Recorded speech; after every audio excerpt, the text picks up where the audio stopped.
Welcome everyone to History Gone Wilder, part of Half History Will Travel. I'm your host, the Wilder historian, Dr. Lucas Wilder.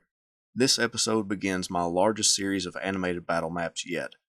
Over the course of the next couple weeks, I'll be animating the entire Overland Campaign, covering the Battle of the Wilderness all the way to Petersburg.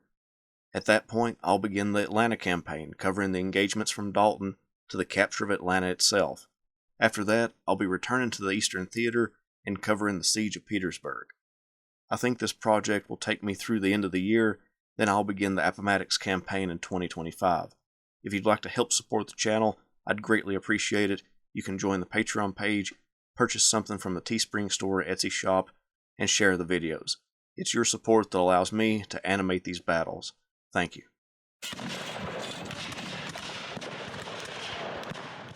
The end of 1863 and into 1864 was a tumultuous time for both the Union and Confederate armies in the Eastern Theater.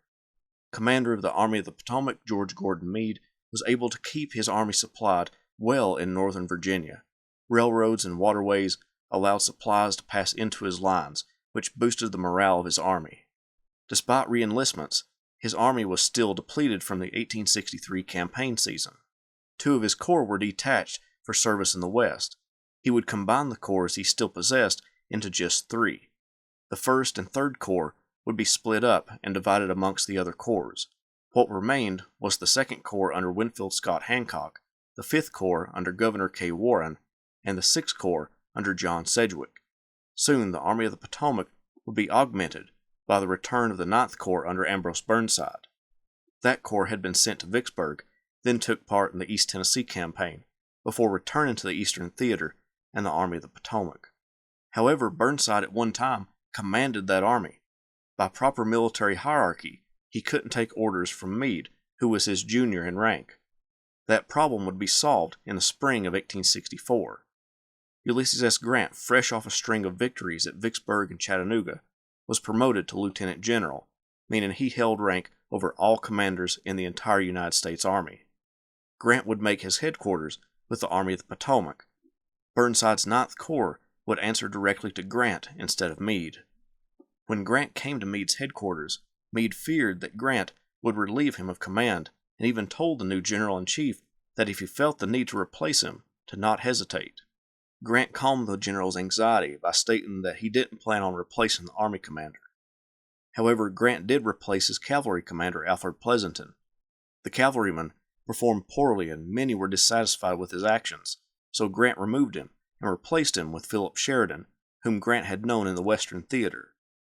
Robert E. Lee and his Army of Northern Virginia was suffering that winter for a want of supplies, unlike their Union counterparts.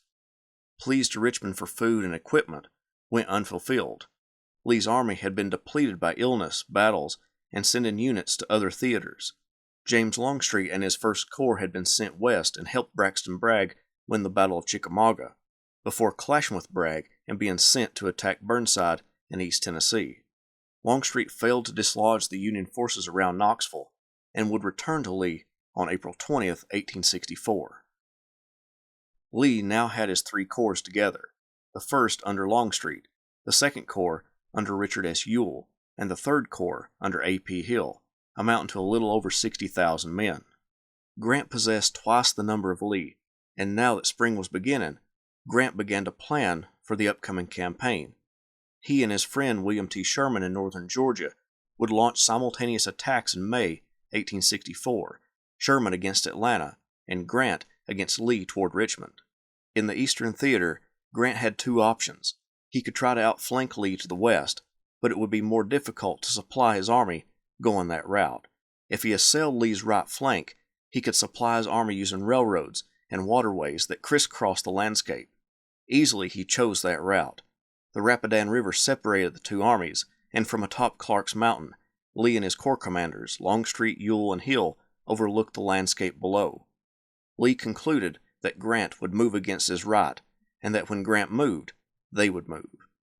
On the night of May 3rd, Grant and the Army of the Potomac began their movement against Lee's right flank, the 2nd Corps moving toward the crossing at Ely's Ford, and the 5th and 6th Corps at Germanna Ford. The 9th Corps was to wait on the north side of the Rapidan until called for by Grant. That night, Lee could see the flickering of the fires that indicated soldiers marching in front of the flames. Knowing that Grant was on the move, he now needed to know how many men were involved and where they were headed. He alerted Ewell and Hill to have their men prepared to march by morning. Reports soon came in that the Army of the Potomac was headed for Ely's and Germanna Fords.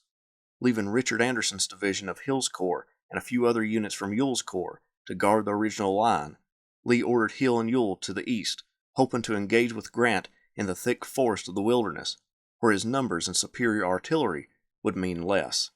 Grant hoped to make it out of the Wilderness and into the open to engage with Lee on more advantageous ground for himself. By the night of May 4th, Hancock's 2nd Corps encamped at Chancellorsville, and the other two corps encamped between Germanna Ford and the crossroads made by the Germanna Plank Road and the Orange Turnpike.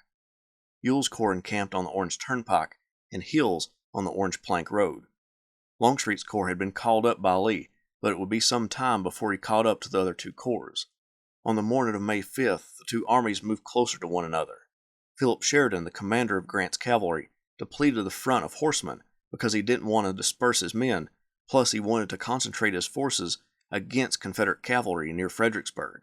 This left James Wilson's cavalry division as the only force scouting ahead of the Union movement. Worse yet, Wilson hadn't sent any of his troops along the Orange Turnpike ahead of Governor K. Warren's 5th Corps. Ewell's Confederate infantry, led by Edward Allegheny Johnson's division, screened by North Carolina cavalry, made contact with part of Warren's corps, troops under the divisional commander of Charles Griffin. Warren informed Meade of the encounter, and Meade ordered a push against the entire line, hoping to buy some time for the rest of the army to come up. While Ewell was marching east along the Orange Turnpike and digging in around Saunders Field, Hill's corps was marching in the same direction on the Orange Plank Road. The only thing standing in his way was a small cavalry force left there by Wilson.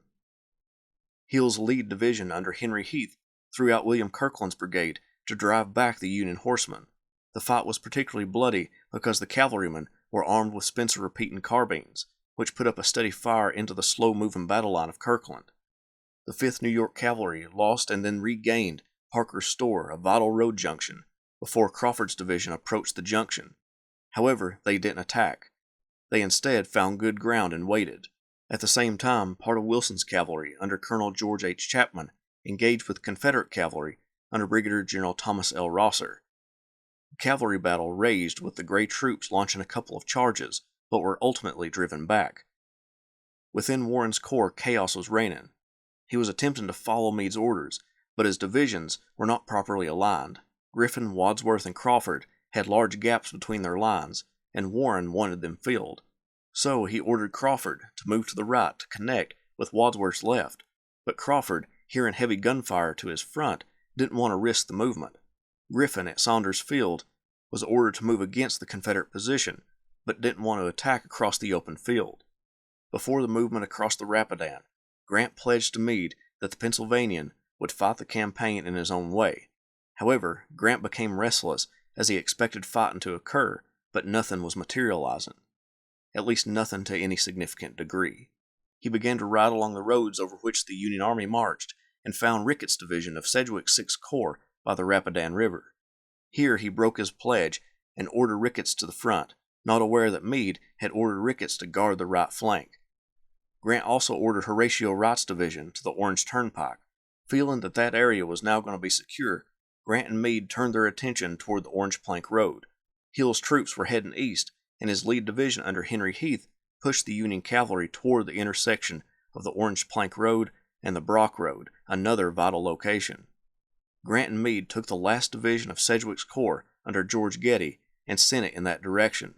The stage was now set for one of the largest battles of the American Civil War, the Battle of the Wilderness.